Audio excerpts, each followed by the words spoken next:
barataan tokko kutaa tokko yookiin kutaa kudhanitti sadarkaa tokkoffaa beera nama 500 irratti olaantummaa irratti agarsiisee jira nama barattoota sana irratti jechuudha.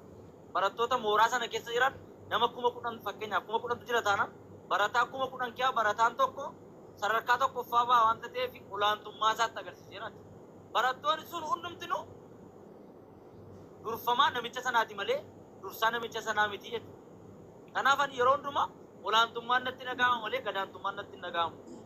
Kanaaf ani duwwaa miti. Full brother. Koi. Anamma. Koi achi.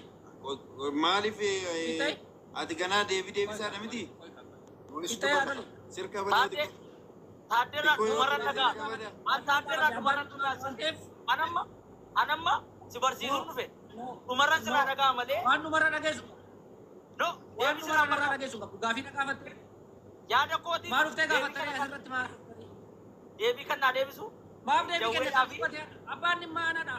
Biraasa abbaan dhimma anaati. Dumarra deebis namni kamiyyuu gidduun galu. Deebii namni gaaffii qabu jiraatu. Na gaafattee sii deebisu. Hin gaafanna qoy si adeebisu. Neeva. Deebisi. Amma akka goonu. Dhaggeeffadhu. Dhaggeeffadhaa qaba. Dhaggeeffadhu. Dubbadhu kamaarree. Gaafii kee dhaggeeffadhu kan gaafii kee dhaggeeffadheera. Akka yaada sanbatootti akka sanbatoon wanticha understand godhetti ati ofii keetiif sirriidha. Namni kamiyyuu baay'ee ofii isaatiif sirriidha. Wanti inni godhu, wanti inni hojjetu, wanni inni haasa'u ofii isaaf sirriidha. Gara deebii kiyyaatti gaafa si dhufu namni keessi isaa duwwaa nama olaantummaan itti dhaga'amu jechuun ati eenyuyyuu miti. Sanbatoodha. Nama kaan caalchistee waan olaantummaa sitti dhaga'amu qabu. Namni kamiyyuu wal namni kamuu akkuma koo nyaataa akkuma koo hagaa namni namaa jechuudha. You see, misunderstanding kan ka'e olaantummaa sitti dhaga'amin jechuun gadaantummaa sitti haa dhaga'amuu jechuu miti. Aniif ati waan ittiin wal caallu hin qabu. Yaadicha akkasii. Kanaafuu olaantummaa agarsiisee tamuun agarsiifne. Dhaggeeffadhu olaantummaa agarsiisaa. Habibii nafichi ani ettee koof ibsaa jiraachuun kee olaantummaa agarsiisaa tamoo agarsiisaa jirtu. Dhaggeeffadhu Habibii dhaggeeffadhu. Yaada kee fitattee dabar. Ati koo olaantummaa yaada koo fitattee. Adeemsa dubbii. Yaada kee gurgurattee dabar. Dhaggeeffadhu Habibii yaada kee gurgurattee dhufee yaada qabeettee yaada kee gurgurattee. Ani immoo yaada koo gurguradha. Gabaan kan barbaade haa bitatu. Gabaan kan barbaade bitachuu danda'a. Yaada uummata gurreen keessa kanatti fe'i. Yaada gurguraan ta'a jechuudha. Hin bitti gurreen. Dhaggeeffadhu. Ishiin hin beetti bitu. Namni barataan tokko kutaa nama 500 keessaa tokkoffaa ba'ee olaantummaatti agarsiisa. Olaantummaa miti biraazar.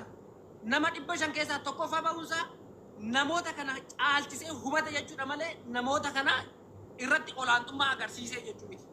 Namoota kana caalaa waan barsiisan isa barsiise hubateera. Waan barumsa barsiisan isa barsiise galeefira qabateera hubateera malee olaantummaan itti dhagahama jechuun miti. Bakka buutee naasee akka taatee taasee akka sanbatootti taasee naa jedhu. Nama 500 keessaa tokkoffaa ba'e olaantummaa irratti agarsiiseera kan jedhe. Agarsiiseera akka godhu. Agarsiiseera akka godhu. Harka baasan jiraan. Harka baasan jiraan. Ijoollee nuti hin baranne moo barnoota hin qabnu nu dubbistanii. Harka baasan jiraan. Nama 500 keessaa tokkoffaa bahe jechuun namoota 500 keessaa waan barate sana hubateera. Akka kootti. Qabateera jechuudha. Fooyya'aa jechuudha malee. Akka taatteetti akka seeti ani immoo akka kootti namichi kun olaanaa. Harka baasan jira maaloo harka baasan jira. Eshi acaalu jedhe. Inni mirga keetii bar ati furachuu fi sitti meera jalqaban sii kaase kun. Yaada sanbata. Maa uummata jala deemtee naa jiraadhaatti gurreen. Suni yaada. Uummata jala miti ofumaaf naa jiraadhaatti barreessiti. Gurree maaloo beeshii Ani yaada gochuu bemba. Yaada gochuu yaada gochuu. Walumaa galatti. Anuma sanbatuun gaafadha. Dhagaamataanaan guyyaa sanaa fi daqiiqaa sanaa kaaftee ati kufaadha. Ani sanbatuun gaafadha. gaafadhu caalu. Miirri olaantummaa sitti dhaga'ama taanan irra deebi'aa. Daqiiqaa sana kaasee antee waddaa qeenee maalatu. Itti dhuftaa gootaati. Amma mee kun gaaffii keessa nama waan sin jettanuu naan galle. Anaafuu waan takka naan galle. Kan itti wal mormu kan biraati. Gaaffiin gaafatamee taaddan deebisu kan biraati. Kana jechuun sanbatoon of tuulummaa fi olaantummaan tokko moo Ani olaantummaan jedhe. Naq ilaali. Ammallee waa'ee olaantummaa irratti hin dubbatu. yoo of tuulummaa moo hin jenne taaddan sagalee san keessatti. Olaantummaa. Ariif noo. amma Namni of tuulummaa fi naa galee. Waa'ee olaantummaa haasaa turre. Addee waan jedhe namni olaantummaan itti dhaga'amu yeroo hundumaa nama keessisaa duwwaadhaa jedhe. Namni olaantummaan itti dhaga'amu immoo nama duwwaa utuu hin taane nama guutuudhaan jedhe. Kufaadha ammallee. wal qabsiisaa koota waan kana waan birrii qabdu wirriitti seena. Kunoo diraama kuma tokko qabsiisa. Bataam. olaantummaan inni qabus olaantummaa agarsiisuu danda'a. Inni qabnes olaantummaa agarsiisuu danda'a. Garuu olaantummaan qabbatti.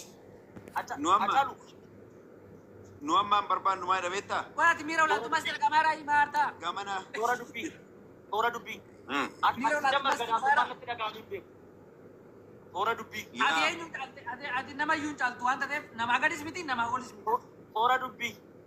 Toora dubbii. Ati namaa olis miti namaa gadis miti. Dubbiitu Kuniyyoo olaantummaadha. Kana beekuun ikkoo olaantummaa Miti olaantummaa miti. Waan naanta ati koo akkuma namaa agdaa akkuma namaa nyaataa akkuma namaa gabaataa akkuma namaa uffatta malee wanti kana yaaduun ikkoo olaantummaadha malee gadaantummaa miti. Kana yaaduun ikkoo gadaantummaatu hin taane olaantummaadha. Maaltu olaantummaadha? Innumtati yaadaartu kun innumtati haasaartu kun iyyuu olaantummaadha malee gadaantummaa keessatti hin ramadamu. Ramaddi isaa situ kenneef ka. Olaantummaan Fakkeenya ani namaa gadi miti jettee yaaduun ikkoo ani namaa gadi miti jettee yaaduun kee ikkoo cimina kee olaantummaa qabdu agarsiisuudha beektamni kana. olaantummaan akka baay'ee yaaddaa akka baay'ee gaafa yaadu akkasii yaada baay'ee baay'ee olaantummaa namni yeroo hundumaa kun yaada baay'ee kun yaada baay'ee Koota akkana goona. fakkeenyaaf Koota akkana goona. Koota akkana goona.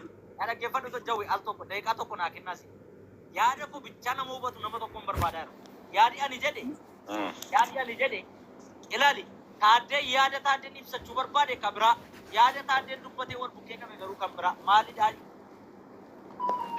dhaggeeffadhu namni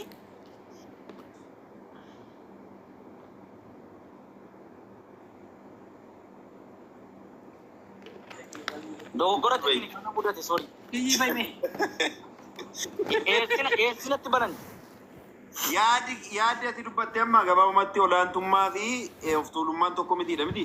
taaddeen jechanitti wal qabsiisee dubbate namni namni olaantummaa agarsiisu nama duwwaa utuu hin taane nama cimaadha.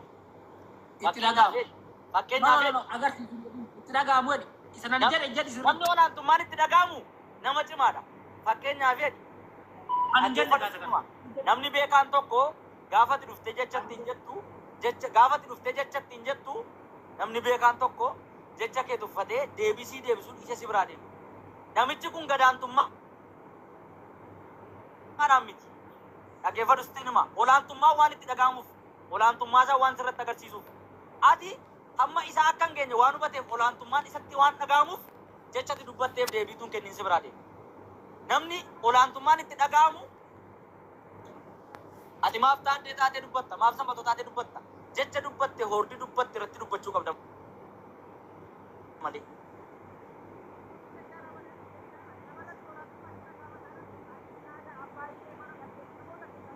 Magana kuni ko 21 century dabar Adellem namarratti olaantummaan namarratti dhaga'ama utuu hin taane namarratti olaantummaa Lama akka goonu. for example namarratti olaantummaa agarsiisu Viidiyoo hojjetame irratti gaaffii gaafatte.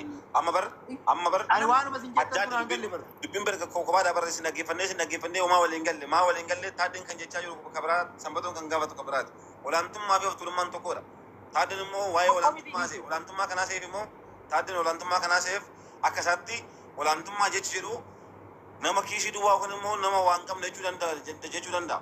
sun yaada mataa isaa burkeessee jechuudha. Namni faallessuu danda'u kan immoo namni waa dubbisuu danda'u tokko immoo of tuulummaa of keessatti hin dabalannu kun. Sanbatoon garuu kan gaafachuu dandeessu dhimma taaddee fi isa kanaa wal qabsiisuu kan dandeessu akkamitti isa sana. Amma of tuulummaa fi olaantummaan gargari dhibbaan dhibbatti. Yaa. Namoonni Olaantummaan immoo namni tokko jiraatee namni tokko hin jiraata yoo jiraatu maal ta'uu qaba? Ofii isaatiif olaantummaa qabaachuu qaba namni sun. Nama waan ta'eef. Namni kamuu ofii isaatiif olaantummaa agarsiisuu dirqama isaati. Namarratti osoo hin taane ofii isaatti.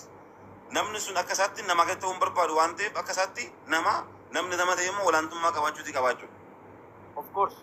Yaa garuu of tuulummaa jechuun immoo uumama keessatti osoo hin taane abbaatu ofii isaati of tuulummaa isaa agarsiisa malee of tuulummaa jechuun badaadha waan badaatti ilaalama. Of tuulummaa jechuun olaantummaan namni si muudee osoo hin taane ati ofii muudee osoo hin taane jiraachuun kan kee olaantummaa agarsiisuuti qabaachuu.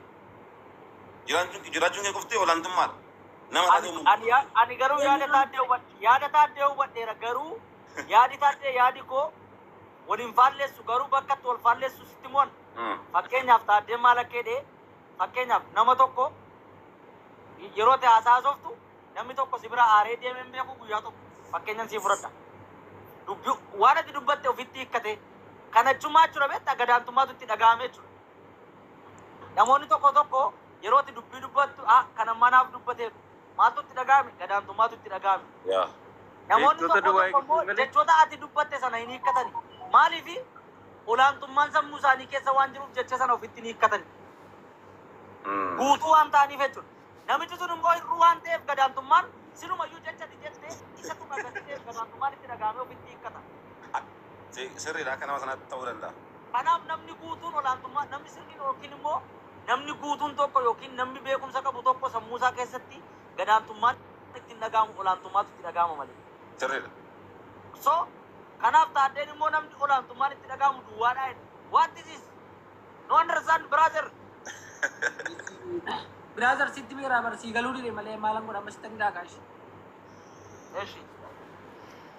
Ati dhaggeeffatu.